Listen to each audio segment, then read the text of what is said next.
Hello and welcome back to From Within She Rises. This is a little snippet of Breath of God. This is our Sabbath spiral. It's a weekly space where we slow down just long enough to hear what the mind, body, the spirit is trying to say. As usual, the conversation is recorded live inside of Mystic Misfits community, and it beautifully aligns with the fact that the whole work is merging mind, body, and spirit, because today we're talking about Trinity Sunday.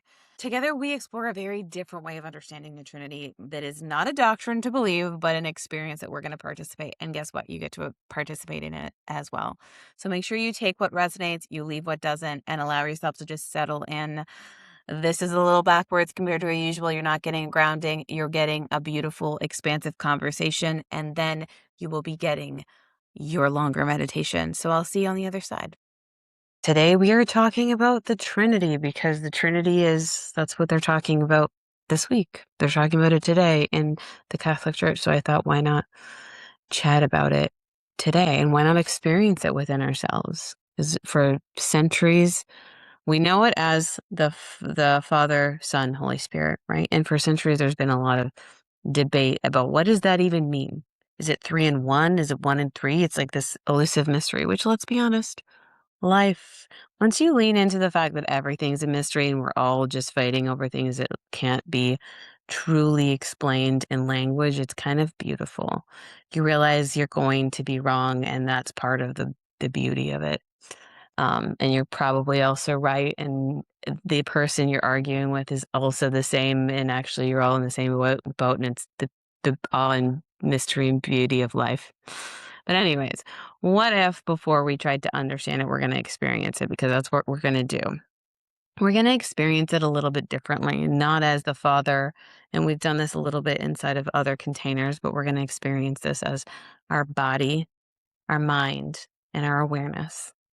Because a lot of the times we're not feeling the integration piece there.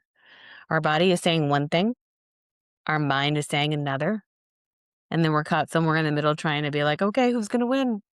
But I think, if anything, the mystery of life is teaching us that there is no winner or loser. It's actually the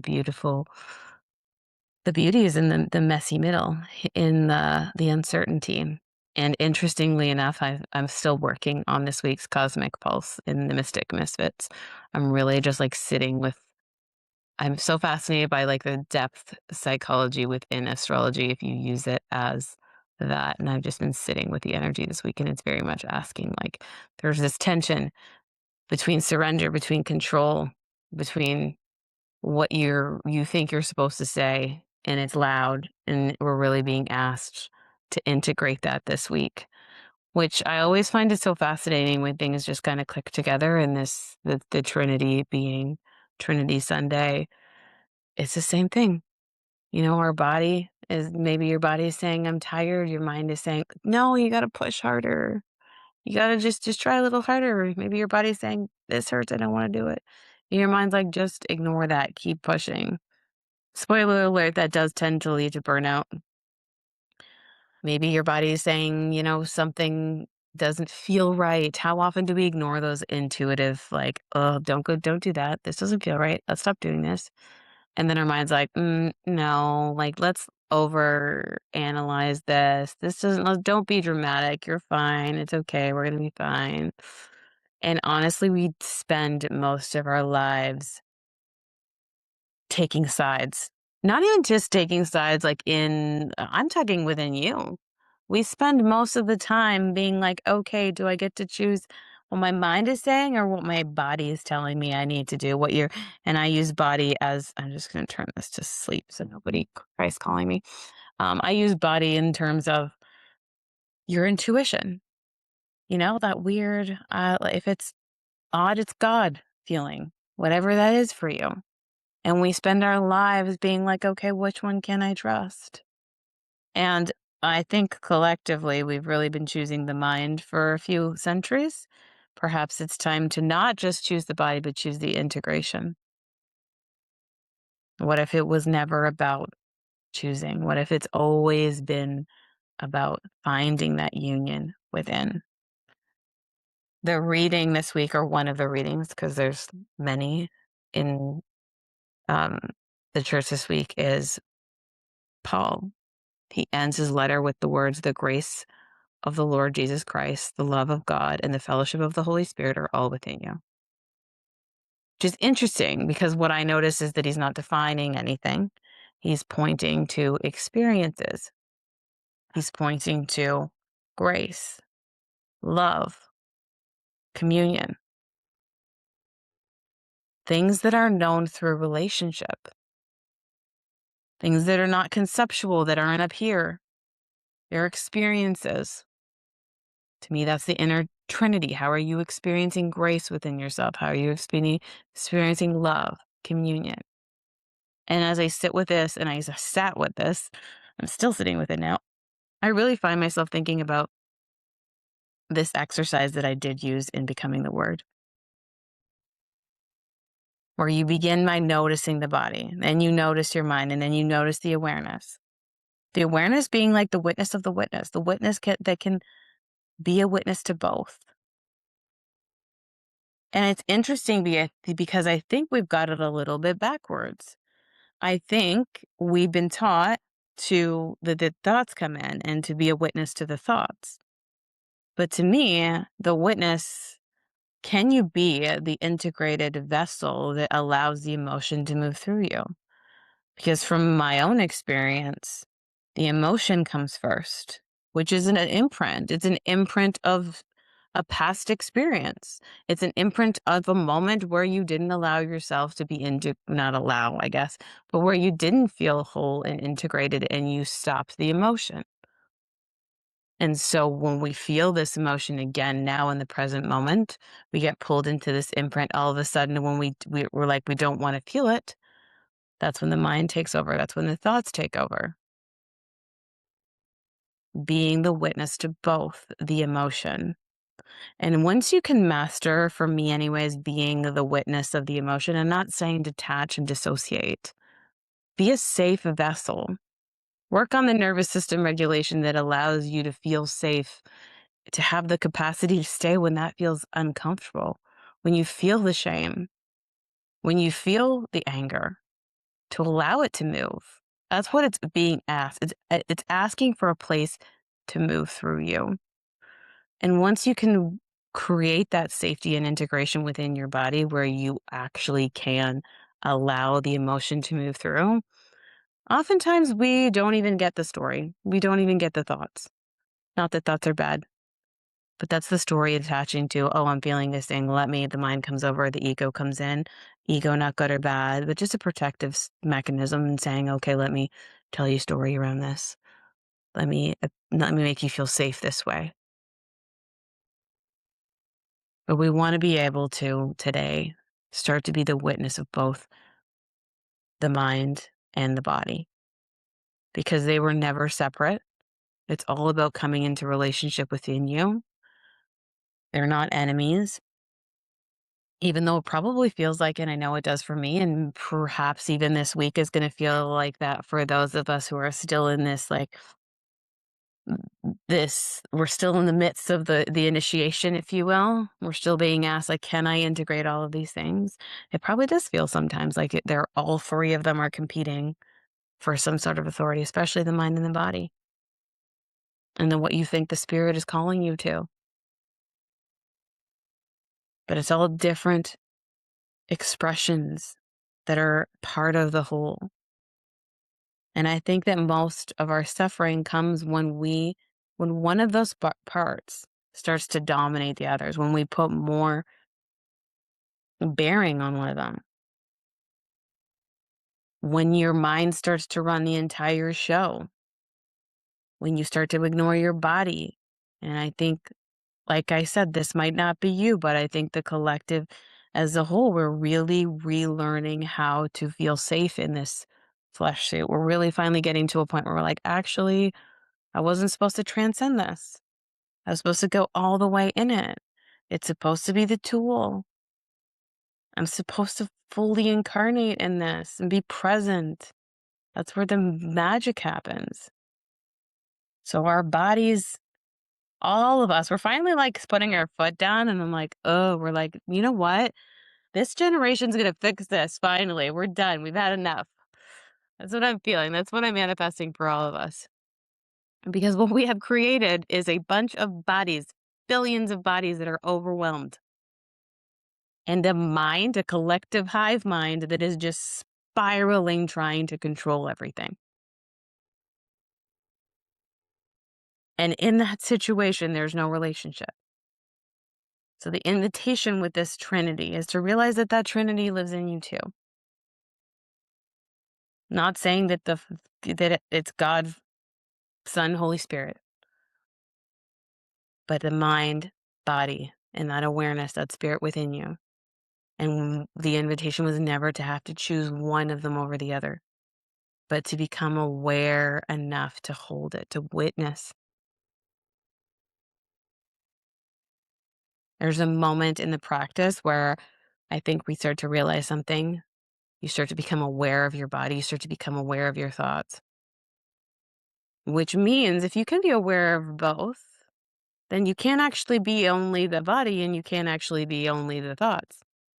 There has to be something else. There's something here that's capable of witnessing both your true essence, that integrated piece. And most of us spend our entire lives trying to fix this thing, this flesh suit, to transcend it, to fix our mind and like just ignore certain thoughts. Very few of us learn how to finally just rest in the awareness as a witness.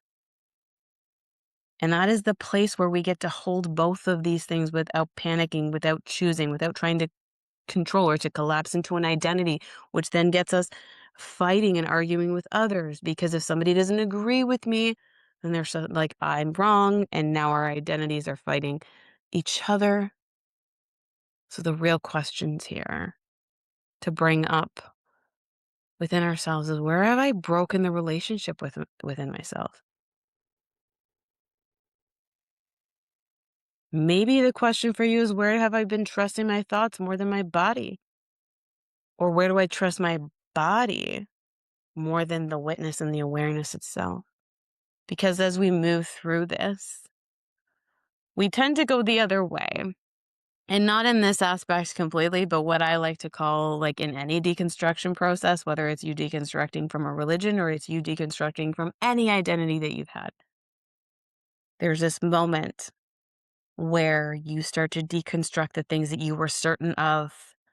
And now you're over on this side and you're like, holy shit, they were so wrong and I am so right. And you've just flipped that over. So the magic is actually not, as we heal this part of ourselves collectively, where we're like, holy crap, like, we've been spending millennia just listening to our thoughts and forgetting our bodies. And now we're going to be like, the body is it. It is it. Like, yes, integrated into the body. It is a tool. It's beautiful. The integration, the relationship is what we want. But it's both. Can we be the awareness, the witness of both, loving, right? Because if you can hear those thoughts and you can feel the body and you can witness both, then you probably weren't either to begin with. You're the integration of both together. And maybe that's the mystery of the Trinity all along. It wasn't something that we had to solve. We didn't have to figure out what those three things really meant, if it was three and one or one and three. But maybe this whole time it was just about participating in it, being in relationship, in communion within ourselves, not choosing the voice of the mind or the body over the other. Learning to stay present so that all of those parts of us can finally start to communicate, can come back into conversation with each other. To me, that's what we're moving towards. That's where healing actually lives, in the messy middle, not in the certainty, not in the control, not in the effort, who cares, but in the union of both, and the union of the mind and the union of the body. I think it really helps to understand underneath, like, we actually did this in threshold yesterday for the full moon. like, we really went deep into the subconscious and we did a visualization, but what is the core value that's laying underneath to figure out, like, what is really anchoring you? And for me, um, unbeknownst to me, now that I realize that it was actually knowing my value unconsciously, I tell people to figure out what your value is so you don't have to trial and error it like I did. Um, but it was definitely sovereignty. Sovereignty means that for me, that I have control, like not control in the sense, but like I am consenting to where my power goes, right? And the realization I had in the middle of like that vindication, I remember picking up, I think it was the Secret Book of John that I read first. And I'm reading the first time about this Yaldabaoth, this demiurge and the archons. And I'm like, holy shit, they're worshiping the devil. And I just felt like so vindicated. I was like, oh my God, like I got it, I get it. Like the God in the Old Testament is a freaking devil. And then I read nature because I was doing this like what I was calling a spiral study. And I was just like, my goal in going into it, I think what really shifted my own experience of it was I didn't go in saying, okay, let's deconstruct. I went in saying, let me find all of the little breadcrumbs of God in all of these traditions and all of these texts. So it wasn't like prove me wrong. It was like, let me find the little bits that are there because they've got to be in everything. And so I was reading the Nature of the Rulers, which is a very similar story to Secret Book of John, slightly different. I don't remember which one is rapey, but one of them's rapey, one of them's not. Um, and I remember reading it like it wasn't even 3 days later, and it felt different in my body all of a sudden, and I was like, "I don't feel as vindicated right now." And I started to really realize that not even like the perspective of we are all one, and I'm believing this, like I wholeheartedly feel we're all from that same energy and we're all one underneath all of this. That means I need to also integrate the devil? What? Then I'm also like, okay, but if I need a villain, I've handed over my power to this villain, right? Like now I've consented unconsciously, though, to saying, okay, you can have, I'm not comfortable unless you're the villain, right? And we don't realize how much of our energy we leak every day. Because every time you need somebody to be right, every time you go and you ask somebody to tippy toe around your trigger, every time you avoid something because it's triggering to you instead of integrating it, you're slowly leaking a little bit of your power. You're slowly, a lot of the times, unconsciously handing over that, what I would say is sovereignty, to something else, whether it's a mechanism or it's a word. That one really like boggles my mind. I've had so many people say, like, can you stop using Jesus because it's a spell? And I'm like, it's a spell if you believe that energetically. Like, if you're going to get triggered and you're going to hand me that energy exchange every time I say that, I'm not asking for it. I don't consent to it, but I also can't be the one that gives it back to you because there's going to be many people that say Jesus. So I find that one fascinating. I've also had people forget what the words were like. Nobody's talking about it, I think was the sentence that they're like, that's a spell. Do you know that's a spell? Like, as a conscious being, you should understand that that's a spell and you need to stop using that sentence, which I understand where you're coming from. But imagine if we tippy toed around everyone's triggers, we would get nowhere collectively. I went into this journey really feeling like, okay, let me like I had this deep realization that we were either moment to moment choosing love, that would be Christ, if you will, or fear, that is the Antichrist. So alignment or misalignment in our micro moments. And when I started meeting myself from that place, where I was like, okay, when I get triggered, actually I'm stepping into that antichrist energy. And we all want there to be some evil antichrist out there that's gonna like we get to put this villain up there on this pedestal. You don't realize it, but you're putting it on a pedestal. Then we don't have to look at ourselves, but that's just not how it works. It's the everything that is made is from the bottom up. Right? You don't build a house by starting at the roof and we're sitting here like I need to fix what's up here. Actually, we need to build a foundation, and that lives in every one of our nervous systems individually, right? And so when I started meeting myself from that place where I was like, okay, actually, every moment, every trigger, what is that trying to show me? What part of me is afraid? What part of me is like activated right now? Can I meet this part of me? Can I see what it means? And I have done many hours of this kind of what I would call shadow work. People want shadow work to be really glamorous. It's really not. Like, that's what it is. It's meeting, it's allowing yourself to realize that every trigger is an opportunity to meet yourself. It's a little part of you that's like, hey, I have been ignored for a really long time. I'm going to yell. And if you're not going to listen to me, I'm going to make you with your mouth yell at that person over there. And when you start to realize that your activations and your reactions are actually just parts of you trying to be seen, it really does accelerate the way you start to be able to embody non-duality. Because I think the problem I see right now collectively is we got a lot of people talking the talk. We got a lot of people talking about non-duality. We got a lot of people saying we're all one and claiming like all these things, and then the next reel, they're like, "Oh, but, like, you're being ruled by demonic forces. Oh, but this is happening. Oh, but that is happening." And I'm like, "Where you're not integrating your own demonic forces," or you would realize that the goal was never to transcend these things, but it was to come into relationship with all of this, right? And so, you will notice when you start to treat that trigger as a doorway that you will meet yourself on the other side every time.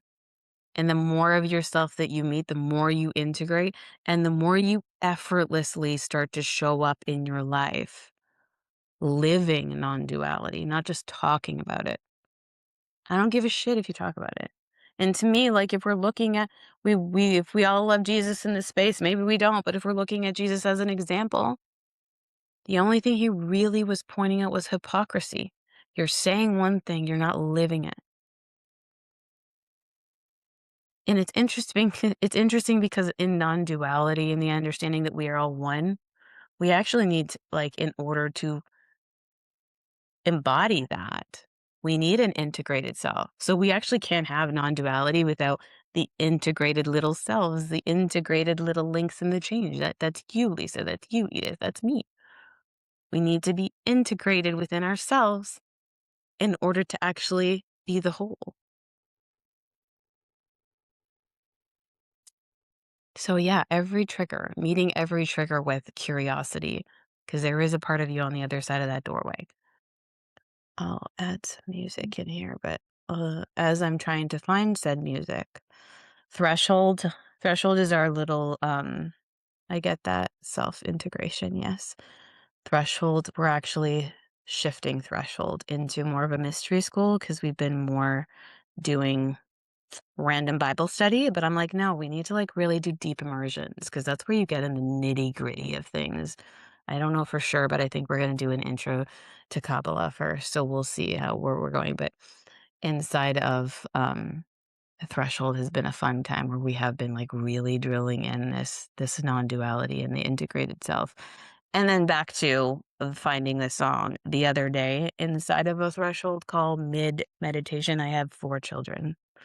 Um, and one is leading this meditation at the time, and I'm just like, it's my Zoom, so I have the music on, and all of a sudden the music cuts out, and I'm like, what the hell's going on? And I go and I look, and it's playing in my 4-year-old daughter's Alexa speaker. So I'm like, that's not cool. Let me bring it back to my computer. And I don't think in my mind about the fact that it's just going to pull it back to my computer and start playing whatever was playing. And we got some really fun 4-year-old music mid meditation. So, I mean, but that's the work to me is like, I don't care if you can meditate for 20 minutes. Can you get interrupted and then go right back into it? So, if anything, I should just start playing some random baby shark in the middle of our meditations to see if you're actually doing the work. I'm going to invite you to find a nice, comfortable position. Hopefully, no baby shark, but I can't make any guarantees. Just allow yourself to just settle wherever you feel safest. Maybe you want to go lie down. And just taking a slow breath in here and out. There's nowhere that we need to get to. We're not trying to achieve anything or force this moment. There's only now. Only this breath.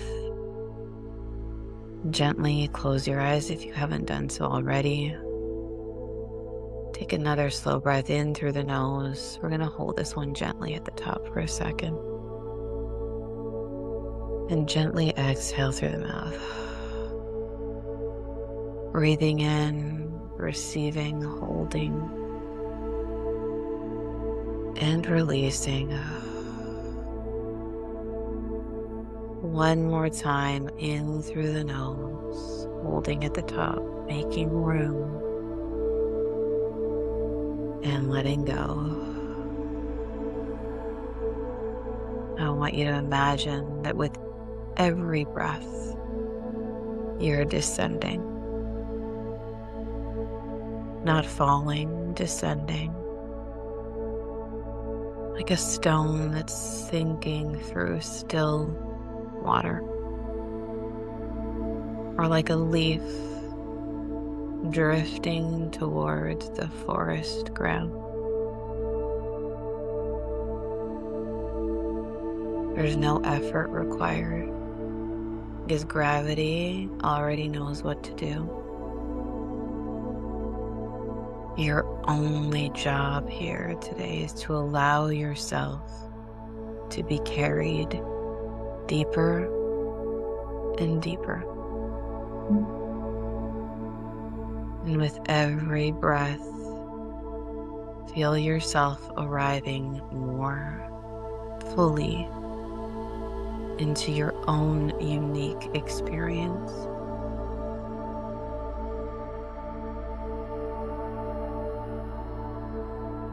Knowing that the room remains around you, the sounds remain, that nothing needs to disappear. Just simply allowing your awareness to travel inward, layer by layer, breath by breath, moment by moment. Imagine now that you stand before a spiral path, ancient. It's worn smooth by countless footsteps. A path that winds gently inward toward the center, toward meeting.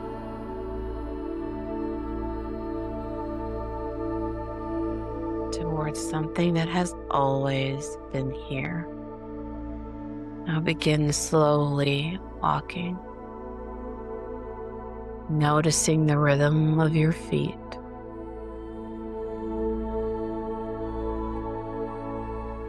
Noticing how the ground feels beneath them.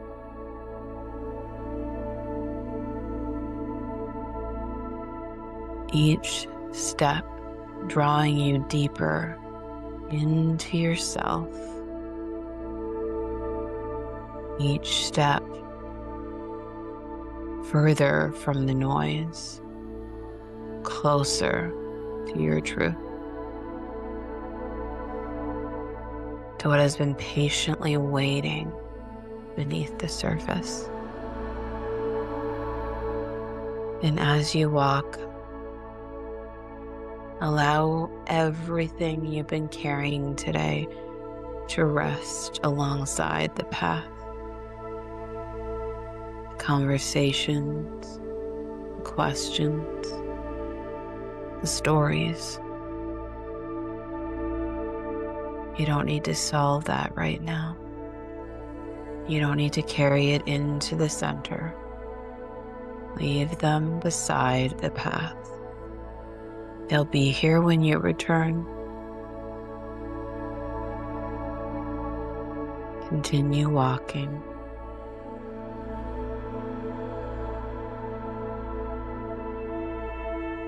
And eventually the spiral opens. There's a circular space. It's quiet and still. It feels sacred. And at the very center is a small fire.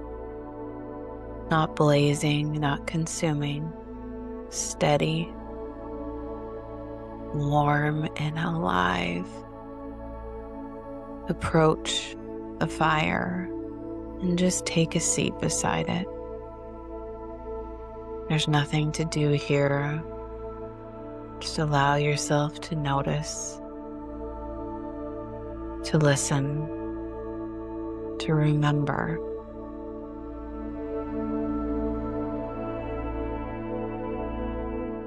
And now bring your awareness into your body.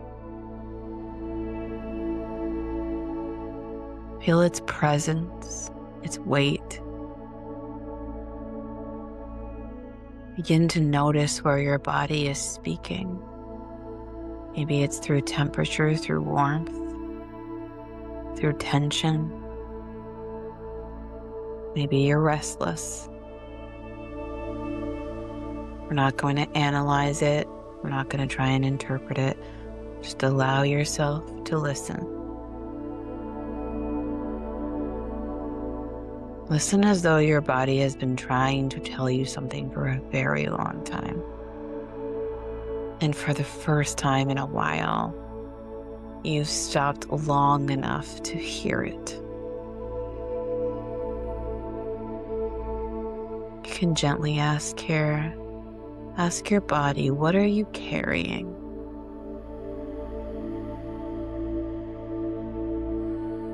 Let whatever rise, no judgment. Just listen.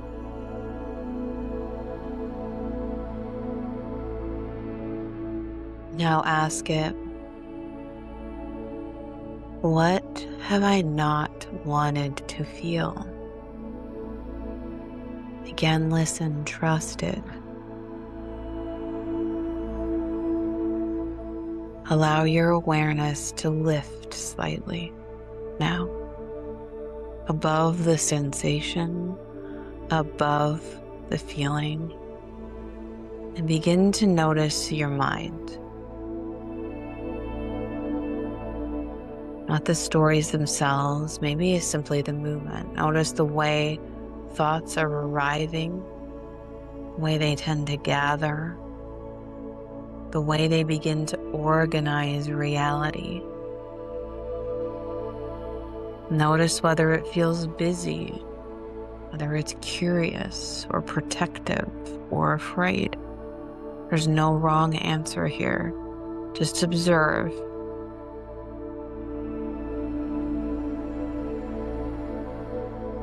From here, you can gently ask the mind, without judgment or argument, what are you trying to protect me from?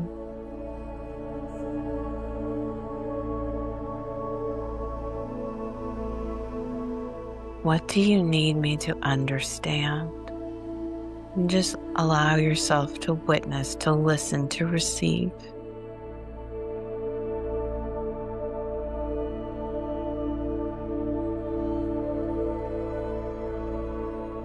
And now there's something remarkable here. You've listened to the body, you've observed the mind, and yet there has always been another presence here. The one who noticed both. The one who heard the body speak. The one who watched the thoughts move, who remained. Just notice this presence. Don't search for it. You can't find it as an object because it's the one doing the seeing, doing the noticing. Just rest here. Rest here not as your thoughts or your sensations, but as the awareness in which both of them arise. And as you sit here, as you rest in this awareness, really feel how spacious it is. Feel the stillness, the quiet that is always there beneath the noise we've been taught to focus on.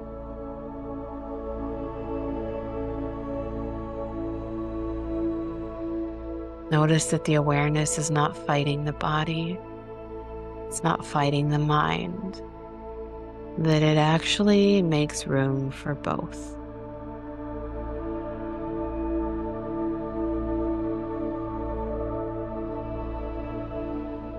And maybe ask yourself, what if nothing within me needs to be defeated? What if the body was never the problem? What if the mind was never the problem? What if healing begins when they're finally allowed to be in conversation with each other? Notice the body. Notice your mind. And notice awareness itself. 3 very distinct experiences in one life, one presence, one being. That's what union feels like. It's not perfection or certainty, it's relationship with yourself. A willingness to remain present, to listen and stay.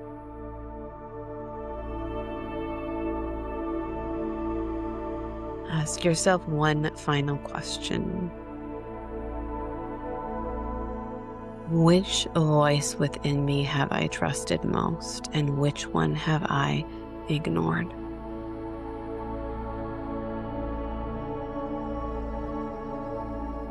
Allow whatever answer emerges to emerge without any judgment, just curiosity, compassion.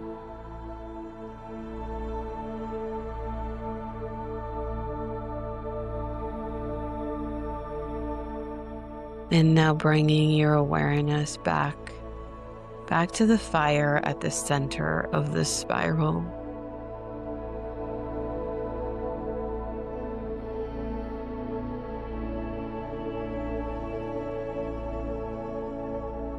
Notice that it's still burning, still steady and quiet, faithful, the way it has always been, and it always will be. Take a slow breath in and imagine the fire expanding gently through your body into every single cell, every muscle, not changing you, just illuminating everything, illuminating what's already there. You were never divided. You were never broken. You were only listening to one voice at a time. And now you remember. Body, mind, awareness. Not enemies, but companions. Expressions of one life, one breath.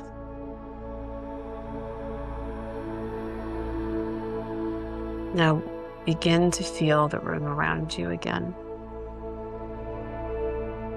Begin to feel and notice the surface beneath you. Feeling the air of the room against your cheeks. The weight of your body on the chair. Taking one final deep breath in and exhaling slowly. Whenever you're ready, slowly opening your eyes and coming back into the room.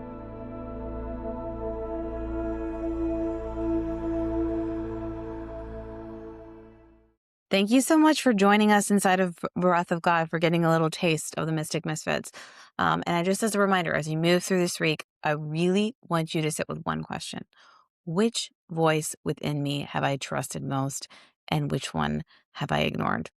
It's not about judging yourself, and it's not about fixing yourself. We're noticing, we're bringing awareness, because healing doesn't happen when one part of us wins. Shocking, right? It happens when all of the parts of us are finally allowed to come back into relationship.